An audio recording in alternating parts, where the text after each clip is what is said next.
Part B. In this part of the test, you'll hear 6 different extracts. In each extract, you'll hear people talking in a different healthcare setting.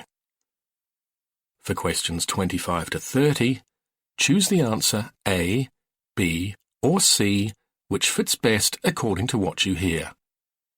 You'll have time to read each question before you listen. Complete your answers as you listen. Now look at question 25.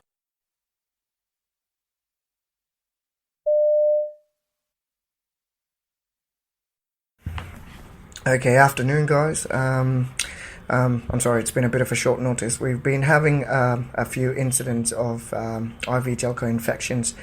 I know it's been a busy week and we've been in trouble with a lot of things, transition through to the electronic records from paper. But we need to know that documentation is our responsibility. We need to make sure that gelcos, once you insert them, you need to document it. We need to check on the patient. We need to work as a team.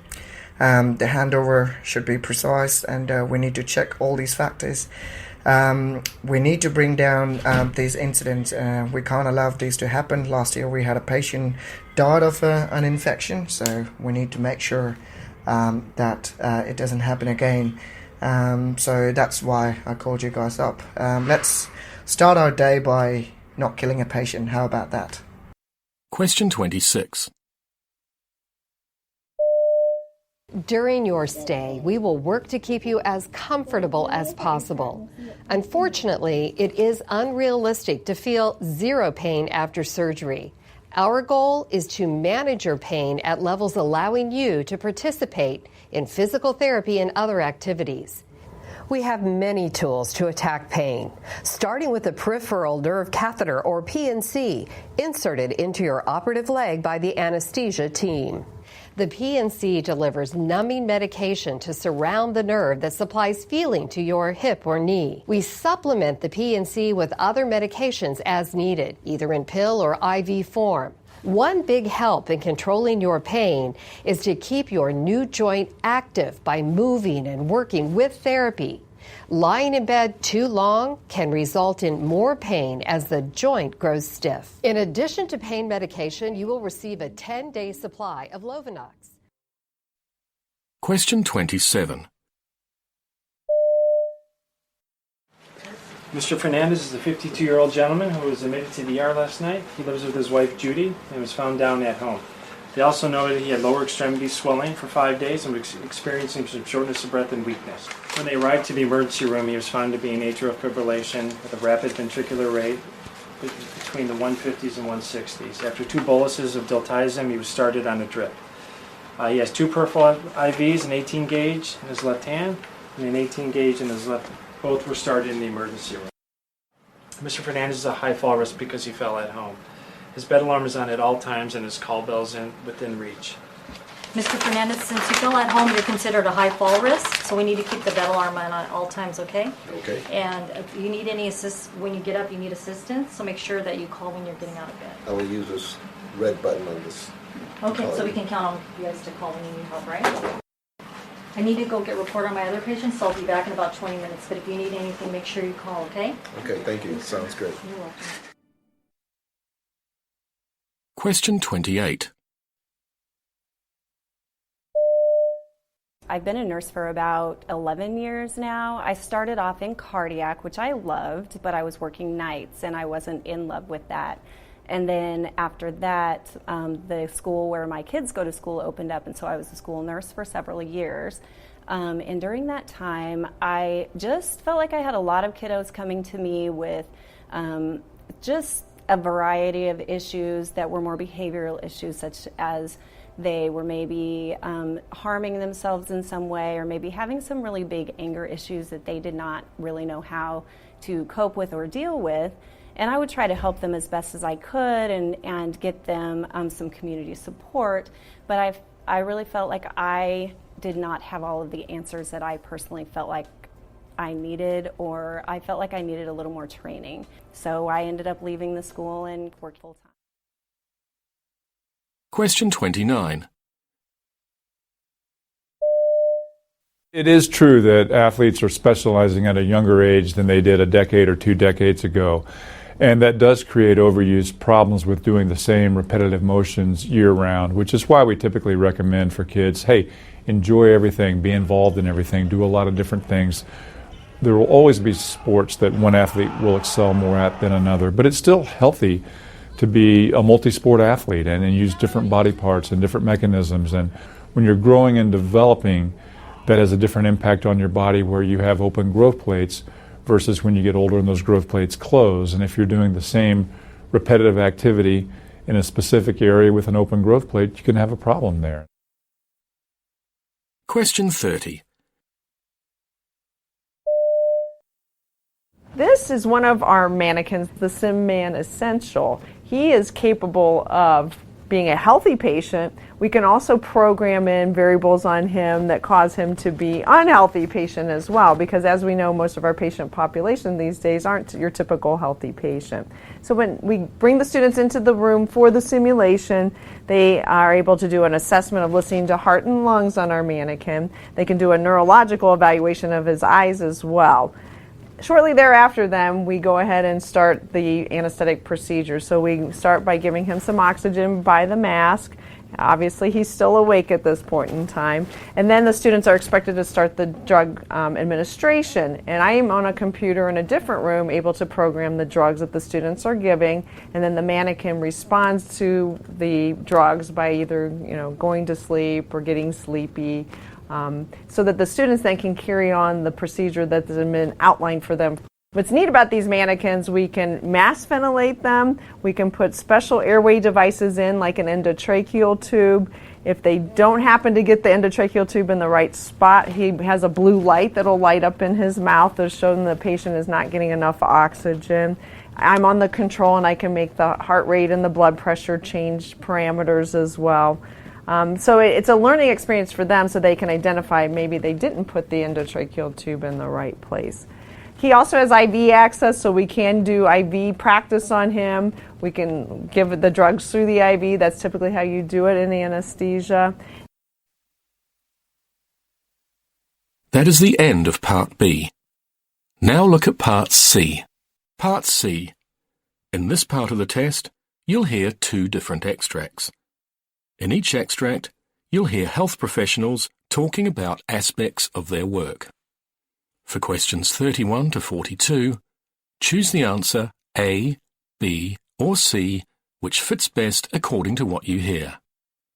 Complete your answers as you listen. Now look at Extract 1. Extract 1, questions 31 to 36. You now have 90 seconds to read questions 31 to 36.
It is important to realise that 83% of people who commit suicide or attempt suicide have had contact with a doctor within a year of their death, and up to 66% of people who commit or attempt suicide have had such contact within a month of their death. Therefore, with better prevention techniques, these figures could be reduced. We can divide suicide prevention into 3 categories, which are primary, secondary, or tertiary. Secondary suicide prevention aims to decrease the likelihood of a suicide attempt in high-risk patients.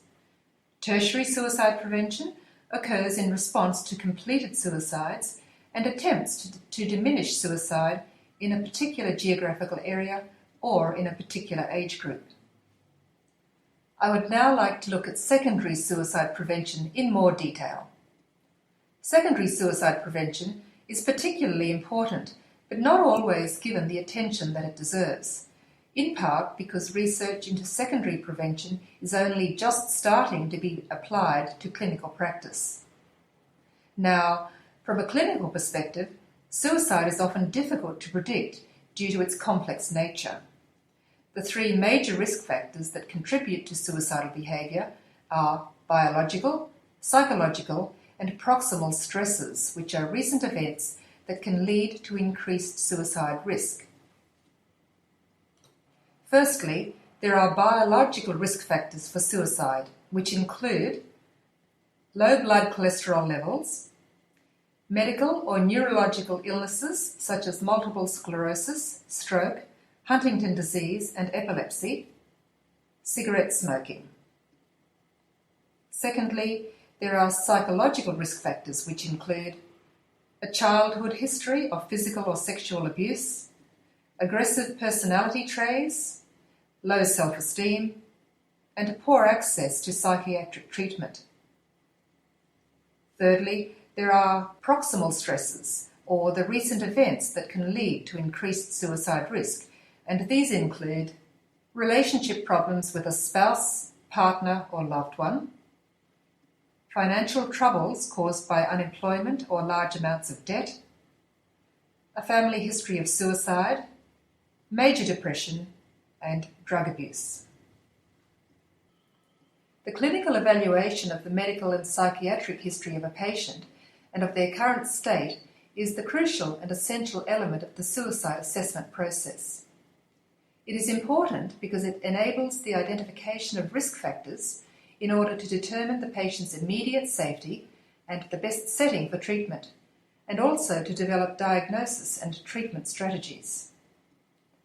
Psychiatric illness is a major contributing factor to suicide risk, with mood disorders such as major depressive disorder and bipolar disorder being associated with about 60% of suicides. Indeed, psychiatric disorders are diagnosed in more than 90% of completed suicides, and more than 80% of these psychiatric disorders are untreated. Thus, the recognition and treatment of individuals with psychiatric disorders, specifically mood disorders, are essential components of secondary suicide prevention. In addition, the subjective rating of the severity of depression is one of the most powerful predictors of future suicidal acts. Therefore, assessing and managing depression, as well as being aware of the suicide risks in psychologically, medically, and neurologically disordered individuals, is an important aspect of secondary suicide prevention. Consequently, physicians need to be taught to recognise the association between mental disorders and suicide. Additional information about the individual who may be at risk for suicide, such as medical and psychiatric treatment records and toxicology screenings, should also be incorporated into the assessment. Equally importantly, clinicians and other professionals in a position to offer help should not hesitate to ask patients about suicidal ideation because, while it may seem surprising, patients will often talk frankly about their suicidal thoughts and tendencies if given the opportunity. Failure to ask about suicidal ideation may be related to the health professional's discomfort with the topic, lack of time, or lack of skills in this area. Clinicians need to overcome these obstacles to provide appropriate care to their patients. What are the most effective secondary suicide prevention strategies?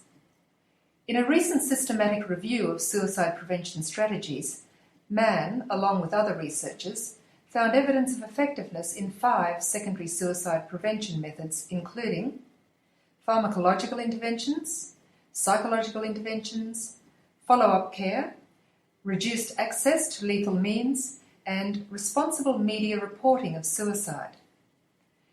Antidepressant medications are the most widely used pharmacological interventions in secondary suicide prevention, but studies of their effectiveness in reducing suicide attempts have had mixed results. Among adults younger than 25, the effect of antidepressants seems to be neutral on suicidal behaviour, but it seems to reduce the risk of suicidal behaviour in the elderly. Thus, the relation between antidepressants and suicide needs further studies before this class of drugs can be safely used for the secondary prevention of suicide. In terms of psychological interventions, suicidal patients often benefit from therapies that address the repetition of suicidal thoughts and behaviours, and other factors commonly associated with suicide. Better psychological and pharmacological treatment of depression and alcoholism also appears to decrease suicide rates. Social factors that should be addressed in follow-up treatment include availability and willingness of supports within the family. Support individuals who should be contacted about the suicide risk and follow-up arrangements include general practitioners, private psychiatrists, family and friends. Some interventions, however, such as telephone and psychosocial follow-up, have shown no difference in suicidal ideation when compared with standard aftercare. Many studies show that suicides by particular methods, for example, firearms, domestic gas or pesticides, decrease after the introduction of legal restrictions that reduce access to such means. This reduction in suicide rates is particularly influential in regions where the specific means of restriction correlates with a common method of suicide. For example, in the UK, the reduction of carbon monoxide in domestic gas since 1958 and the reduced availability of analgesics since the mid-1990s have both decreased UK suicide rates. Finally, many studies have exposed a need for a decrease in reporting of suicide and for responsible reporting. Media blackouts in reporting suicide have coincided with a decrease in suicide rates because reports of suicide in the media tend to glamorize suicide for vulnerable individuals. The internet is also of increasing concern, with blogs and chat rooms providing accessible instructions for suicide. For these reasons, guidelines have recently been produced for the responsible reporting of suicide. Despite our increasing knowledge about secondary suicide prevention, there are still many gaps in the research, and looking to the future, thorough evaluations and appropriate treatments of patients with depressive disorders and other psychiatric illnesses should help to improve the efficacy of secondary prevention of suicide. But it is also clear that more research into new approaches for the prevention and treatment of suicidal behaviour remains essential.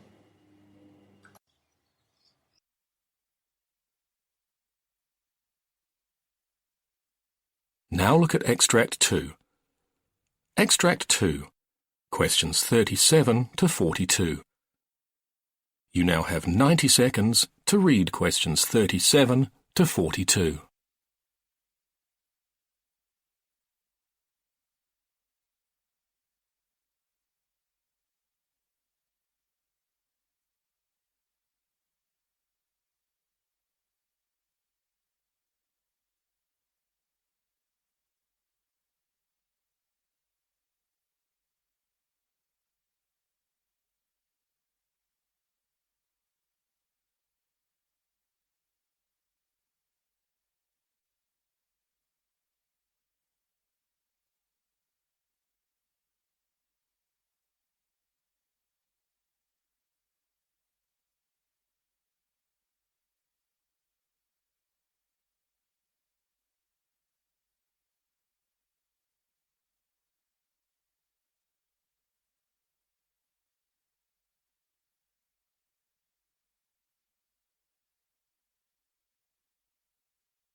New research from the Perkins Institute at the University of Sydney claims to have found the diet that boosts FGF21 levels.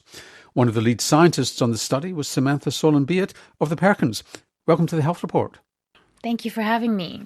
So what is this stuff, FGF21? I mean, it's almost eye-crossingly complicated from the look of it. Yeah, it seems complicated, but it's actually not. And recently, there's actually been an immense amount of interest in fibroblast growth factor 21, or FGF21.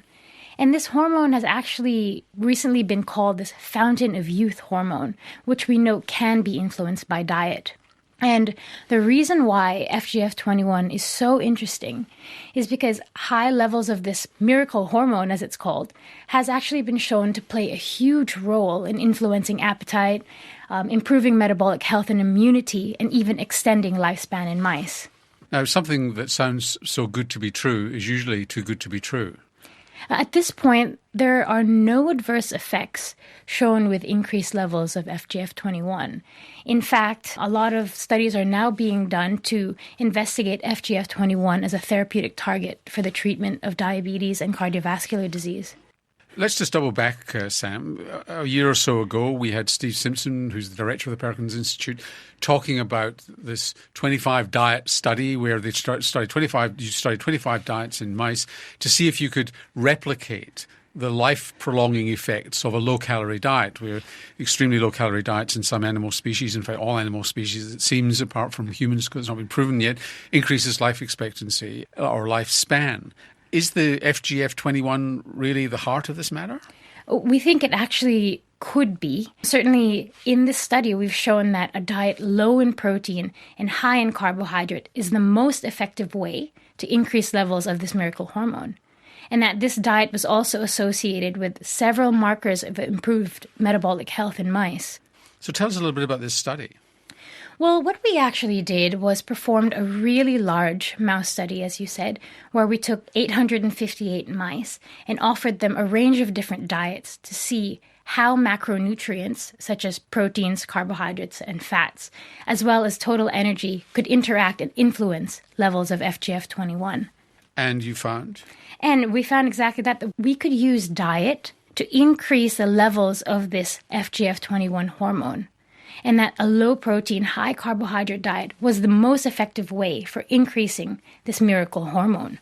And what effect did that miracle hormone, I hate using that word, that phrase, but what effect then did the hormone have on these mice, or were you able to separate the two? We were actually able to show that the exact diet that increased FGF21 also improved things like insulin sensitivity, glucose tolerance, blood pressure, and blood lipids, even though the animals were a little bit fatter. And how do you know that was anything whatsoever to do with the FGF21, your so-called miracle hormone, and rather than it just being an accident that it was raised too? What we did was plotted FGF21 using the geometric framework, which is a nutritional modeling platform that helps us tease apart the role of nutrients and calories. And if you line up all the surfaces, the response surfaces in this framework with FGF21 and all the metabolic outcomes, you can clearly see that there's a specific area in the nutrient space that coincides with increased levels of FGF21 and several metabolic benefits. And what kind of carbohydrate, and what happened with fats? In this study, fat did not appear to have an effect on FGF21 levels. It seemed to be low protein was the primary driver, and that the highest combination was with a low protein, high carbohydrate diet. So what does FGF21 do to the body? And that's a really good question. And that's really the next step of our study. We want to understand how FGF21 signaling works in response to diet to mediate all these beneficial outcomes. Do we know that there are any medications affected? At this point, no. It seems that it goes up with starvation, it goes up with overfeeding. There's lots of things that influence it. Did the appetite of these mice change? Do they eat more or less when the FGF21 goes up? Oh, that's a really good question. See, this is one of the things that we were able to reconcile in our studies. As you mentioned, a whole range of literature in previous studies have shown that FGF21 is elevated in many paradoxical conditions such as starvation and obesity, high intake of food and low intake of food, as well as in insulin resistance and in insulin sensitivity. So what is going on here? Using the geometric framework, we were actually able to tease apart these findings, showing that reduced protein intake is the primary driver of FGF21. Okay, so what happens in mice does not necessarily happen in humans. How do you know it makes any difference at all in humans? Well, I'm glad you said that. We've actually published work just this year showing that FGF21 levels in humans is also increased by a low-protein, high-carbohydrate diet. And of course, this is really exciting because it tells us that the work that we do in mice can be directly translatable to humans. So is there any evidence at all that FGF21 has the same beneficial metabolic effects in humans as it has in mice?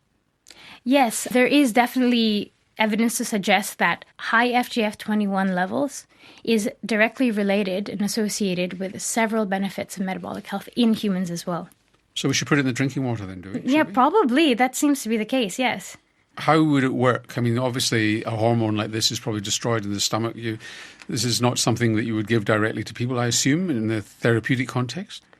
At the moment, it's difficult to do chronic administration to humans. So what's happening in terms of drug development is trying to develop mimetics of FGF21 and analogs. So not exactly administering this hormone per se, because it would require chronic injections or chronic administration. So almost nothing that's touted as a breakthrough or a miracle by scientists turns out to be so. What are your modest expectations of FGF21 in humans? Well, in humans, we actually think that FGF21 is extremely promising. We think that, at least in humans, we've shown that FGF21... So a treatment for type 2 diabetes? Absolutely. That sort of thing? Yes. We've shown that humans seem to respond in the same way as mice. So this could mean that we could tailor our diets and our nutritional guidelines to generate a range of benefits from FGF21. Is it too blunderbuss?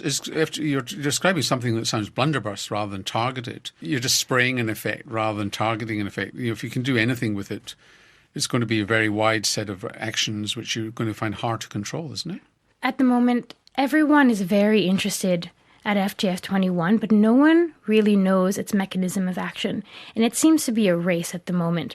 How does it work? What turns it on? What switches it off? And what can we do to find out more about it? So at this point, I think it's a really hot topic and everyone's racing to find out the answer.